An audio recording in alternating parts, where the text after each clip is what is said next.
What's up, you guys? I'm here with Alex. Him and I served together in Italy 10 years ago as Security Forces members. And today we were kind of just hanging out, having some brewskis, and thought, hey, let's make a fucking podcast. Yeah, for sure. Yeah. Well, so, dude, Alex, I know our journey has been very up and down roller coaster, and just leaving the military and then getting to where we're at now in our space. What are some things that you have found, brother, with, life in general, just the switch, the dynamic?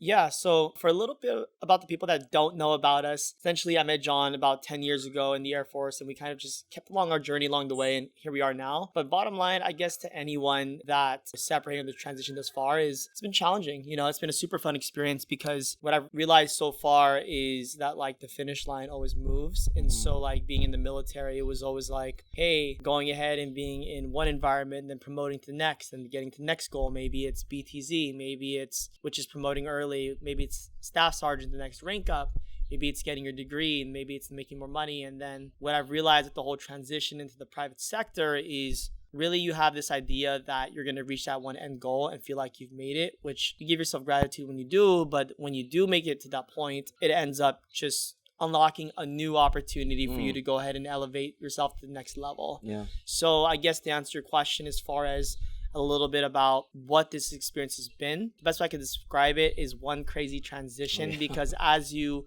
level up in your military career or transition from military government to private sector, it's really just unlocking a new goal to the next one. And so it's been a unique experience to describe how it's just been a constant way of moving the bar upwards. Moving up, yeah. Yeah. And that's what we're going to be talking about actually today, guys, is just always forward progression. And it never ends, like you were saying earlier. The hustle never stops. So you got to really be grounded as far as what is really going to make you happy. Like we were talking about earlier, there's so many successful people and really wealthy celebrities, but they're still unhappy. Why is that? And that's what we're going to be talking about today, is everything financial freedom. What does success look like, and what does happiness look like, you guys? So we're going to throw a lot of tips and some gems out there. So cheers, brother. Cheers, man.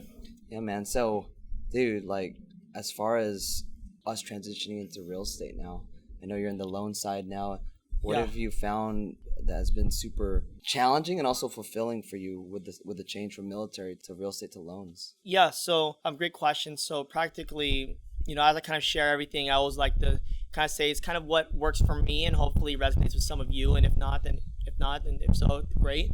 But practically what I've noticed as far as what's helped me with transitioning from the military to the loan side, but also what I've noticed as far as it being a little bit different is, I look at the military kind of very similar to a lot of corporate environments where you're kind of set in a certain track, meaning you have to be in X amount of position for X amount of years before you can get X amount of promotions, etc.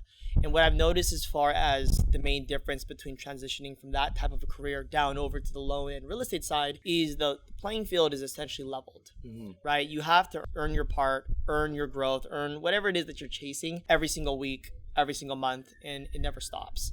And it's really exhilarating because you really truly get what you put into it in the end. And so the biggest thing that I've noticed is if you're willing to give your all, truly give it your all, the dividends are exponential. And you really learn a lot about not only yourself, but you're rewarded financially. And it's been really cool to be able to utilize the military experience to be disciplined, to be working with a diverse amount of people, to be a part of a vision, and then putting it into something where really the sky's the limit. Yeah. Has been really cool. So I would say that essentially the transition from the military to, I guess, the real estate and loan game has been super fun because of the fact that really the sky's the limit and we've done more for less. So it's been really cool. That's amazing. I can tell it's going to be an awesome podcast already, you guys. Alex always speaks so much volume and it's always so mic dropping. But dude, with you talking about the military and translating those skill sets over to, our civilian sector now, what would you say the military has really taught you internally that you've been able to really kill it on your entrepreneur side now? Yeah, so great question. So as far as, what have I learned from the military that's allowed me to be able to transition successfully into the private sector is I think in the military, it's a matter of making it happen no matter, right? Putting in the military, we always say service before self. So the mission before everything else. So it's been really exciting that as I transition, I know that whatever I do in my life, whether it's a corporate job, sales, customer service, I don't care what it is, that the military says, hey, we're going to give you here are your cards, figure it out. And the fact that we've been able to do that for less empowering. income. It's empowering that you can drop me in any city, any state, and I feel like I could transition well. Yep. So I would say that what's really been able to help me transition into this is the fact that what the military has taught me is to be resourceful, to be disciplined, to be so bought into the vision that no matter what it is that we have our eyes set out on, we're gonna make it happen regardless. I don't know how we're gonna get there, but we're gonna make it happen. And I think that when you have that level of grit and you pair that with the technical expertise, whether it's you learning a trade, mentorship, whatever it might be, you pair the grit with the technical expertise, it's literally a recipe for success. So it's been really cool to be able to get that type of internal learnings and transition into the private sector. That is amazing. I think that it really, speaks volume as far as this one quote that I hear all the time is when talent meets opportunity, that equals success. Call me if I'm wrong with that, but it's like, bro, when you're a talented individual or you have something that you can bring to the table and you are not only seeking opportunity, but you're creating opportunity, that is what really separates, the A players from the people that, they're just barely making it by. And I think that, going back to the question is what has the military taught us that makes it easier for us with the transition? I feel like the things that I took away from the military obviously was the leadership, communication, team building, and then especially prioritization, and then just being able to deal with stress, bro. When I got out, I saw that a lot of fucking people are stressing about shit that's not even fucking stressful. Whereas when we were in, it's like the shit we were stressing about was like, we're on a high level with the stress that you get used to, right? And then when, you're used to that, everything else is super easy compared to it. Yeah. And that's why, going forward, even with like our team and stuff, when there's shit that hits us, we're like, bro, this shit's easy, man. This is, it seems hard right now. This is our first time doing it.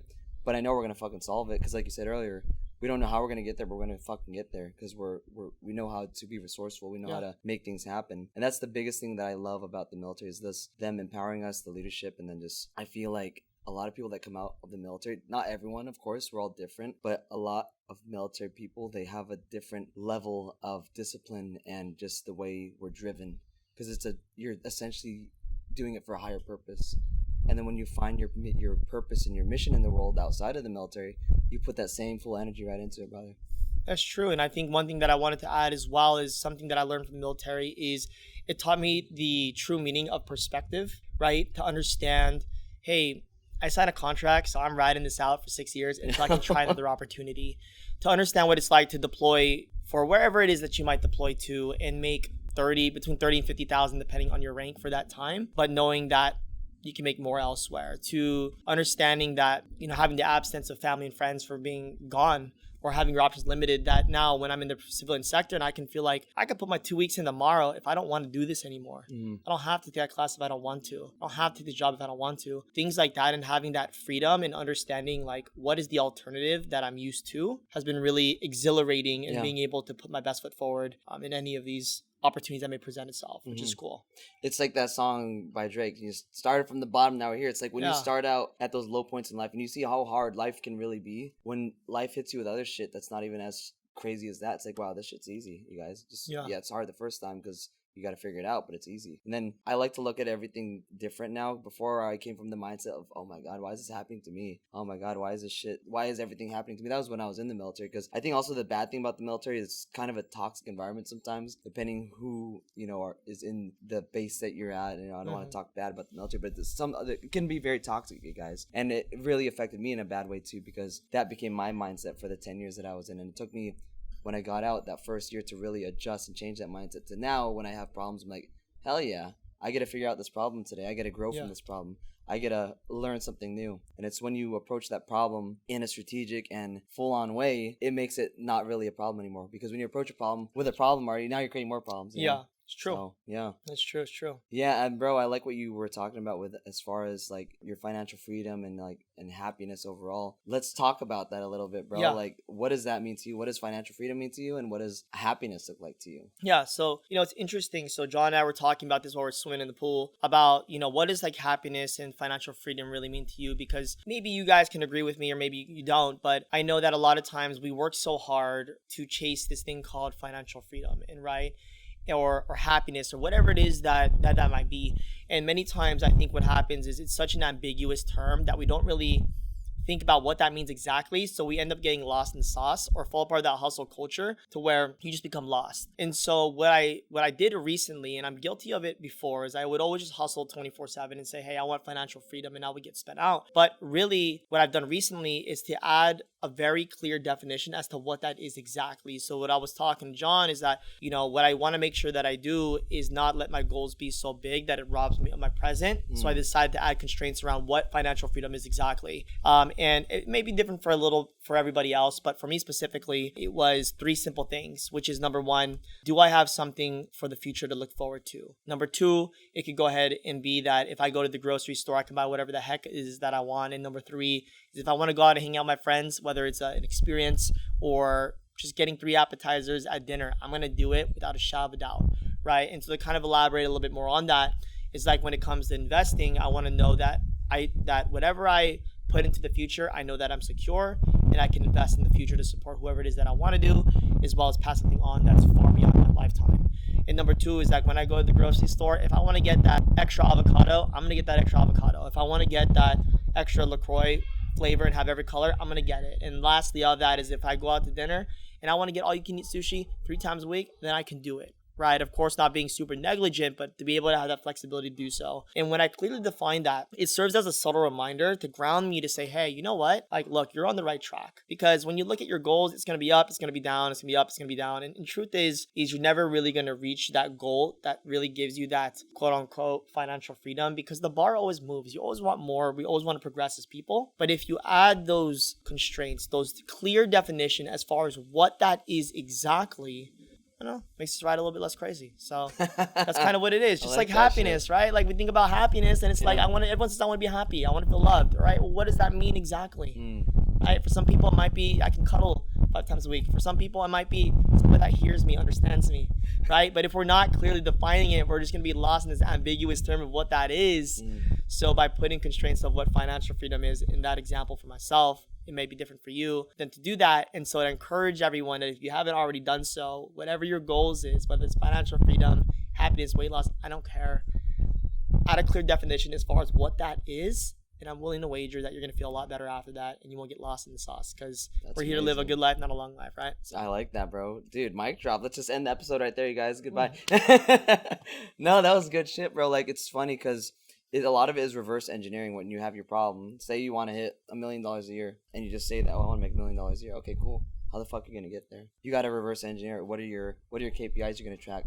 How are you going to break it down into micro actions? Yeah. And like, what does that mean exactly too for you? Exactly. It's like when you break it down into that smaller scale, into what you have to do on a daily basis to get to those monthly goals, to those quarterly goals, to those 6-month goals, to the 1-year goal, to finally reach your goal, it makes it a lot easier. Yeah. And now you're not lost in the sauce, like you said. You're not confused by the fog of, oh, fuck, how do I get there? The maze is, the exit is there, but I don't know how to get there because I'm going in every way and direction. But if you set up your environment, like you were saying earlier, if you set up your environment conducive for you to grow in, and you set it up to where you have your KPIs in place and you have your path to get there, then it's going to make it easier, dude. Yeah, and more importantly of that, not only achieving it, but what does that mean for you, right? Because you can make $50,000 a year and make $100,000 or $150,000, $200,000 and still be miserable, right? So like not only tracking the KPIs it takes to get to those goals, but also of that, what does it mean for you to get to those goals? How do you stay sane along the way of pursuing those goals? So I think if we can be more intentful about what that is and why we're doing what it is, then it could be a little bit more clear along the way so you don't get, again, lost in the sauce. Yeah. Hell yeah, bro. Hell yeah. I definitely agree with that, man. And let's talk about that too. Happiness. So what does happiness mean for you? Because happiness for me also is like my version of success is having time freedom. After getting out of the military, we were working like 14 to 16-hour days doing vault ops and just posting out as DSA. And like, for those of you that don't know what posting out as DSA is, you're literally standing in the same fucking spot for like 14 hours the whole goddamn day. Other than like, getting some relief to go take a piss or warm your food. And like, that was hard, bro. And doing that as a brand new 19-year-old A1C, that like definitely took a lot of resilience and definitely built up your mental courage and strength to just be staring at a fucking fence or like rocks. The whole damn day, you guys. So imagine doing that and now you're facing like, oh, I'm falling out of escrow. Okay, this shit's easy compared to this shit, So it puts things into perspective. But going back to what is success and happiness for me, is having the free time and the freedom to do whatever the fuck I want, when I want, with whoever I want. Because yeah, you know, we're still working to build this empire and make money to, you know, positively impact lives, but we're here on a Sunday chilling out. Yeah. Tomorrow, you know, we make our own schedule. We don't have to really put in so much time of being a slave to something we don't like doing. We're both doing what we enjoy doing. And just when you're happy with what you're doing and you're passionate about it, and you can also spend time with the people you care about, create world-class experiences, that for me is happiness. It's not even money, you guys. Because, like, yeah, cool, I want to have a jet, I want to have a nice-ass house, but I want to just make more experiences with the people I care about and love. And change lives. That's my version of success and what happiness looks like for me, brother. What about you? Yeah, so like I really thought about this question a lot, because I'm like, happiness is one of those things where it's kind of like along the same long lines of financial freedom, right? And what I found so far is a few things. Like, number one, I understand happiness is going to be very different, whether it's in my teens, my 20s, probably going to my 30s, 40s, 50s, and I'm sure it'll always change, right? Because your priorities are always different at different stages of your life. But so far, what I found with my definition of happiness is really three things, which is, number one, I prioritize peace over pleasure, and I'll explain a little bit about all of this. Number two is the making sure that I'm doing things that fulfill me. Number three is I'm living my life in alignment. So like many times when I would think about peace versus pleasure, it's like I would focus on trying to create that peak of the mountain moment, whether that's like dating a girl, whether that's getting bottle service at the club, whether that's like buying that bougie item. But we're gonna talk about that in a bit too, guys. but rather focus on things like, hey, you know what? And I just feel at peace. Like, I'm like literally not worried about anything, whether it's finances, obligations to friends and family, people that accept me for who I am, things like that. And then the second part of it comes to, you know, fulfillment, making sure that everything that I do on a day-to-day basis refills my emotional cup, whether that's hanging out with my mom for dinner, whether that's hanging out with a friend, just texting him like, yo, I appreciate you as a homie, making a home-cooked meal for myself, hanging out with my dog, like things that make me feel fulfilled. And thirdly of that is working my life with alignment. So like many times I feel like we want to add so much to our plate that we think that we have to juggle it all, but the truth is we don't. We have to just live our life, do what we need to do, and from that, what will happen is everything will just work in alignment versus compromising for another thing, right? Like, if I'm not a party person, why am I going to hang out with party people, right? If I'm a chill person, I should probably be with people that's a chill people. So chill vibes. Yeah, so if I find peace through pleasure, doing intentful acts to make me feel fulfilled, and more importantly of that, put myself into a position that everything that I do on a day-to-day basis is in alignment with whatever it is that I'm wanting to do, I unlock the true key of happiness. So that's kind of what I'm looking at now, and that's kind of the tactical aspect of it. And it's different for every person, but I just encourage people to kind of track what that looks like. That's kind of how I tackled it. So. Okay. No, I like that. And I also want to talk a little about, for one, you know, we're going to talk about dating in a little bit. You know, what does a good partner look like for you, for me, for people out there? Like, who do you want in your life to be there with you to help you grow? But let's talk about real quick, dude, our why. Like, what is your why? For me, my why, like I was telling, you know, folks in our last episode with one of my friends, is my parents my dad came from the Philippines, and he was telling me the story of how him and his brothers lived in a super small home. They were drinking out of a garden hose just to survive and drink water. They had friends that were dying on the streets because it was like super poverty. When I say poverty, guys, fucking poverty. And they were living like that for a long ass time. And they finally were able to save up enough money to move to the States. And when he moved to the States, he became a manager at McDonald's. And through their work and, you know, grit and just them knowing their why, he's now very successful, you know.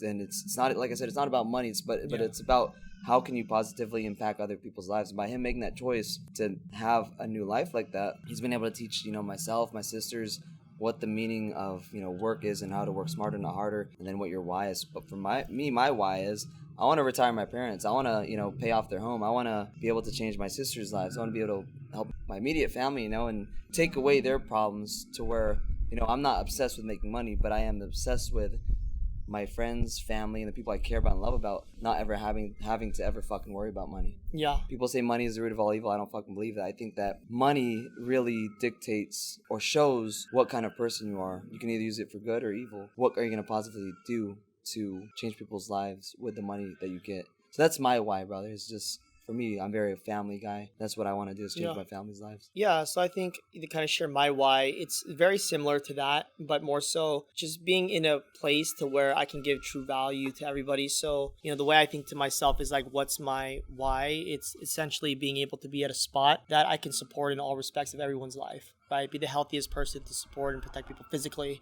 to providing financially and providing that level of security of not just making sure we're good to go, but there's a future to look forward to. And then lastly of that, being emotionally and spiritually intelligent to be able to help kind of share some insights with other people as well. So when I think about my why, it's really being about what I can give to the world and also being the best version of myself. And along that way, money will be the byproduct, and then just give back. So what I always find with my why, it's always changing. Like in my teens in my early 20s, it was just about getting money. And as I get to my later 20s, going into my 30s, it's going to be like sustaining the money and figuring out how I can give back to people like emotionally, or helping them understand their why and things like that. And that fulfills me. So number one, I guess my why is always going to change. And number two, what has been consistent is what can I give back into the world to just spouse thing good. And if it ends up being great, then great. And if not, then not. But legacy over currency. Right? Yeah. And then over the course of 60 years or whatever my time is left on my horizon, then I know that it'll be well worth it in the end. We all have an expiration date. I like what you said, because one of my friends told me this, Tanya, giving you a shout out. When you can easily define your why, the what becomes easy, and then the who will come along. Yeah. And that when I heard that stuck with me, because it's like, that is so fucking true. Like when you know your why, the what is so easy, and then eventually the who will come along. And that kind of goes into our next topic, bro, is dating. Like, how do you now find a partner that is suited for you and your family, or just conducive to, overall help you guys grow as a team? Like, what are some things that you check for? Yeah, well, I'll be honest with you. Like, full disclosure, I'm not like the best. Obviously, I'm not married, so I haven't found it yet. But when it comes to, dating, I'm not like a pro or anything. But what I did find that does help is taking a moment to, we manifest our goals, but taking a moment to kind of manifest what that partner looks like as far as quality goes, right? Because many times we spend times of like, what do we want our vacation to be like? What do we want our career to be like? But we don't really think about what does that look like in a partner. So as far as for me, I think to myself, okay, what are my non-negotiables? Like for me, it's like financial literacy, growth mindset, family oriented, ride or die, things like that. And it's important to be able to list what those look like, so you can kind of keep that in the back burner as you are communicating with whomever that might be, right? Whether that's a girl or guy, etc. And from that point, be able to be a little bit more intentful about who you're seeing, so you don't get caught up in the gist of like lust, for example, right? And so that's what I'm still trying to kind of figure out. But I think so far, navigating this dating life is to be able to have like, what are non-negotiable qualities that I'm trying to learn, and then from that, also think about, okay, what can I truly give that other person? Because if I can, then great. If I can't, then is what it is. And so try to find those qualities, so when we get together, we can work through alignment versus compromising consistently. Yeah. And it's so true. Even going back to like my dating life, was just when you're dating those people that aren't the right fit for you, it's not a bad thing, because now it makes you know this is what I don't want in a relationship. Like Ed Milet says, life happens for you, not to you. I'm gonna quote that in every fucking podcast. You guys, it's so good, because it's like the more people that you come across in life, you really start to understand to yourself, okay, this is the type of person I want in my life, forever or whatever, to spend my life with, because I want these qualities in a person that's going to help me as a person grow, and also someone that I can share something meaningful with. And, it comes down to the end of the day, one of my good friends, Hector Padilla, he always says, there's a lot of people that, they'll put a whole vision statement, a whole thing that they want with their business, but they don't do that with their ideal partner, who they want in their life. And a lot of people don't do that. The question is, why? Why don't you do that? I started doing that. I started writing out, like, what kind of girl do I want? I'm not going to name all the traits, but it's like, that's now that I'm more sure of what kind of person I want. Now it's like, now you can go about life, doing what you need to do to, become the best possible version of yourself. And then when the who comes along, who comes along. Yeah. And you're not hunting, you're not searching for your next wife, Maybe I know there's some people out there that are, but it's like, the who will come along once your why and your what is easily defined. Yeah, it's true. So it's true.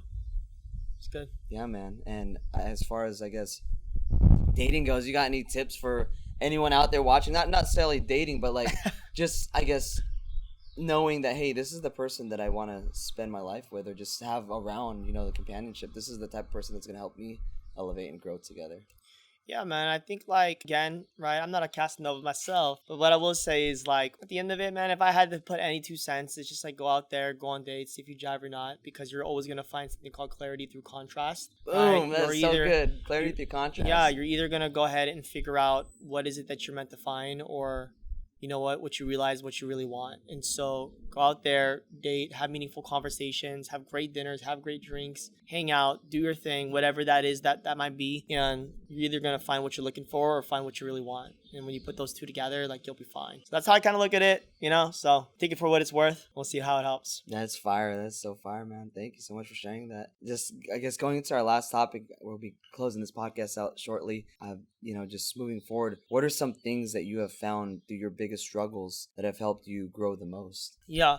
It could be dating or just anything in life, you know? Yeah, so I have a few quotes in mind that really comes to me that helps me stay grounded, which is like these 3 quotes, which is number 1, output over outcome. Number 2 is don't let your goals be so big that it robs you of your present. And then the third one is from Steve Jobs, which is we can't see the dots connected moving forward, only looking backwards. And so elaborating kind of that is, output over outcome is like, at the end of the day, we can't control what life throws at us. We can only control what the cards we're being dealt and how we play with it, whether that's in work, whether that's in relationship, fitness, health, you name it, right? We can't control what is in front of us, but what we can control is how we react and what we do on a day-to-day basis, which I'm willing to wager will put you exactly in the direction of where you want to go. Secondly of that is like not letting your goals be so big that it robs you of your present, because of the fact that like we're so goal driven, right? We have a lot of challenges in front of us. We have a lot of things that we just want to aspire to do, whether it's creatively, financially, spiritually, I don't give a shit, right? But what happens is that if we look at the goal that's so big and we don't focus on the present, that's not really going to allow us to progress, because really in this life, it's just it's a collection of small moments that we have that allows us to not only have a fulfilling life, but allows us to grow in recognizing what's going on in these moments. So make sure that you're cognizant of that. And then lastly of that is, understanding that life has its way of working itself out, right? We can't look at the dots connecting moving forward, only looking backwards. So we have to have faith along the way that it's going to pan out in the end. Wow. And so if you kind of piece those all together, is stay driven with your goal, but recognize the present. At the same time, making sure that you're focusing on only what you can control, and just have faith that in the end, it'll all work out. And if you put those together as a collective, you know what? It'll be just fine. Wow. Boom. That is mic drop, brother. Thank you for that, bro. Yeah, cheers. Man. Cheers to that. It's for me, like, one of my biggest struggles that I struggled with was getting out of the military. Like, I've been stuck in there for 10 years. And when that's the only thing you know, straight out of high school, and you get out, you kind of lose your purpose, you lose your identity, you lose your why, you lose your team, everything. You lose your structure. And when you're thrown into the civilian world where it operates so differently, now you're like, what the fuck do I do? Yeah. And for me, I'm like, I ain't going to go back to what I was doing, but I'm going to move forward. But how am I going to move forward? And when I got out, like, I'm going to give you guys some vulnerability right now. Like, Alex knows, one of my best friends, J-Ron, knows it too. It's like, I was having anxiety attacks. I was having, like, I was fucking depressed. I had anxiety, and I was like, where the fuck am I going to do? Where's my next paycheck going to come from? Because you're so fixated on used to, I'll get paid on the 1st and the 15th of every month, so it doesn't matter what I do because I'm going to get paid, which is kind of bad for you, too, to be in that mindset. But those were my biggest struggles.